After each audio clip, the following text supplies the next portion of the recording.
Are you tired of seeing this event? Are you tired of using speed up? If you answered yes to these questions, You're broke! You're fucking this broke! is the video for you.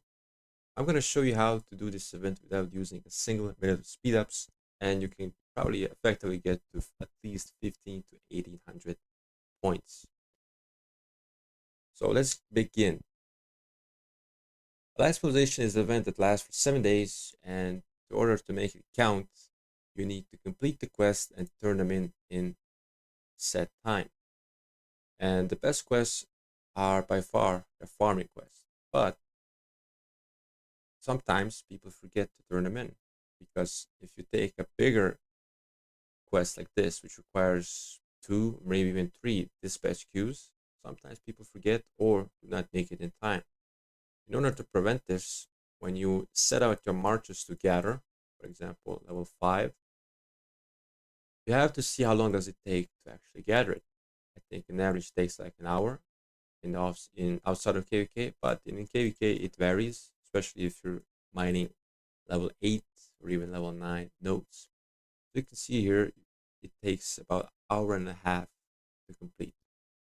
To keep track of this, you need to put a reminder on your phone if you can't really frequently open up the game for an hour and a half, and then after that time passes, you log in, do it again, and see how close you are to completion. If you are very close, you may log in earlier and then retreat your gatherer to make sure you complete it if you think you're not gonna make it in time later. And obviously you want to finish the node before someone finds out. So there goes the best farming, best quests overall. Second best, in my opinion, are probably going to be ones with the material.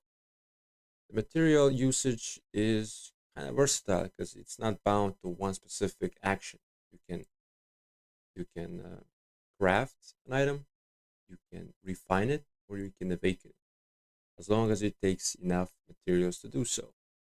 And if you, my advice is to you find a quest that doesn't take too many materials, so you can do multiple of them. So this is a good example. I think you should not do. Obviously, it's a lot of points, but if you do like 2 or 3 quests, it adds up to more points than doing like 1 or possibly 2 with really high points. You're doing this to prevent using too many options in terms of completion. You have 11 quests, and you need to make sure that you strategize. You don't have to do all of them in the same way. So you can see, I think the ones that always go are like 30 materials, which are very cheap, and you can do that. For example, you can forge one item or equipment piece, and then you can awaken 1 or 2, tier 2, tier 3, if you have the blueprints. I think that's a very sound strategy. But if you're in KVK and you're preparing for a fight, obviously this won't apply to you. But if you're an off-season like me, when all you have to do is hoard, this is the perfect strategy. And the third best quest, in my opinion, but this is kind of situational, are the gem quests. The gem quests can be really good value, but only if it lands during, let's say, for example, MGE week and the Wheel of Fortune. You have 3 days to do your gem spending. And just by doing this, depending how many gems you have, you can complete up to maybe 3 or 4 gem quests, depending which ones you take. But just by doing all these 3 types of quests, you can pretty much complete a whole event for this cycle. And the best other ways to use the gems are obviously during some seasonal event, like 7K gem event, Esmeralda's Wheel, maybe even Alliance event if you really want the rewards. But also things like the Egg event and possibly Dig event, or something that really brings double value to the table.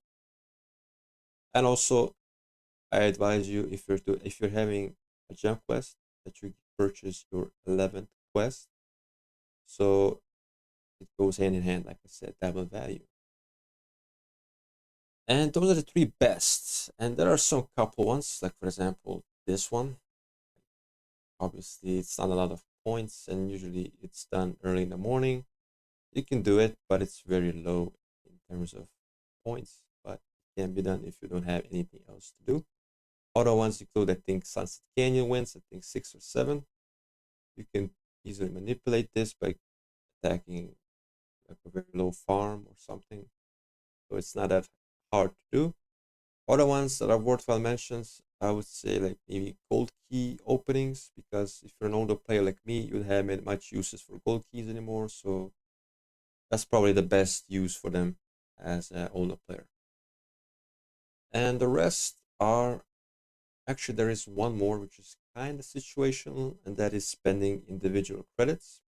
Individual credits like 1 million credits. And I would stay away from this because if you're a free to play low spender, you should always have at least 20 million in the tank for emergency passports.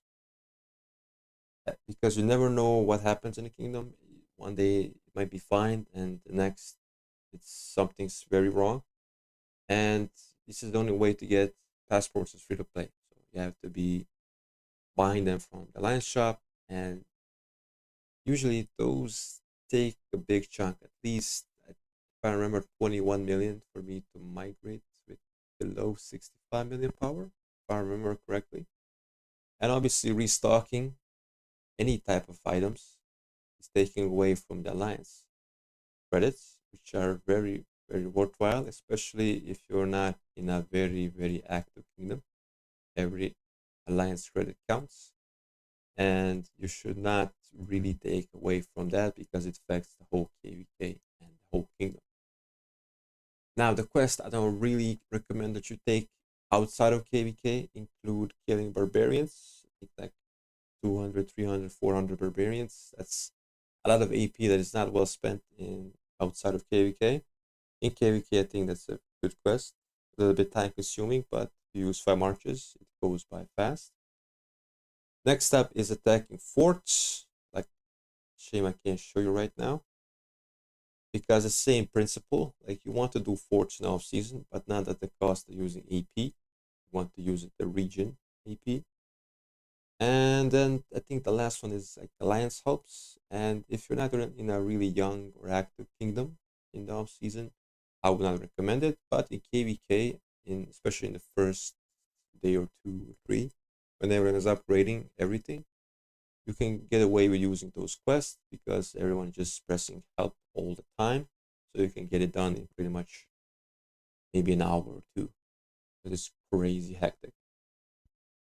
And with all that said, I think we covered all of the good quests that are actually free to play friendly. I know you can buy bundles, but I'm not about that life, so I can't really recommend or not recommend it.